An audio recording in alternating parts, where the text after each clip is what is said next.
let's go. Titignan natin yung kabutihan na ginawa ko. So, wala tong binhi. Yan. Ito nyo ba yan?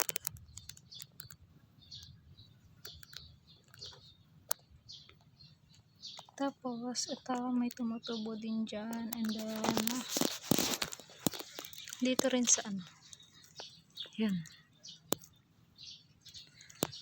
Tapos, nung nakaraan, dito may nakuha din ako dito. Kaso ngayon, wala pa siyang tumutubo. Tapos, dito sa kabila, meron din dito. Ito ah. Kita nyo ba yan? Maliit pa siya. Patubo pa lang. And then, tapos, ito sa kabila. May nakita ko dito kanina eh. Yun. Tapos, takpan natin. Dito rin sa kabila, may nakita din ako dito.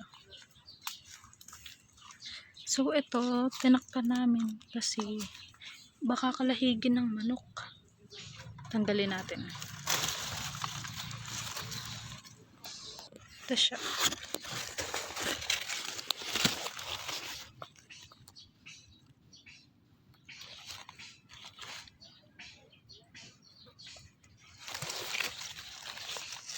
Tapos dito, may nakita pa ako dito.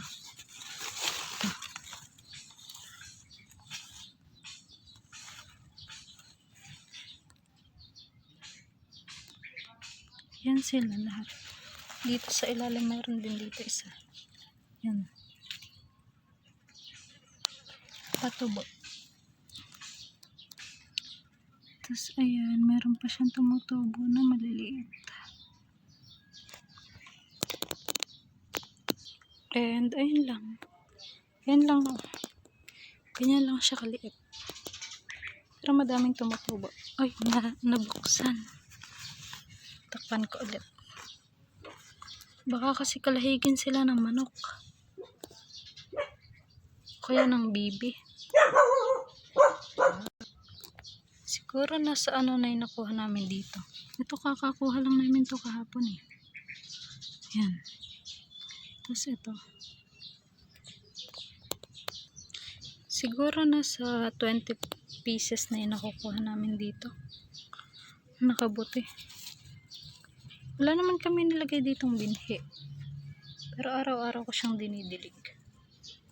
Minsan, hugas bigas, ganun. Yes, so bye!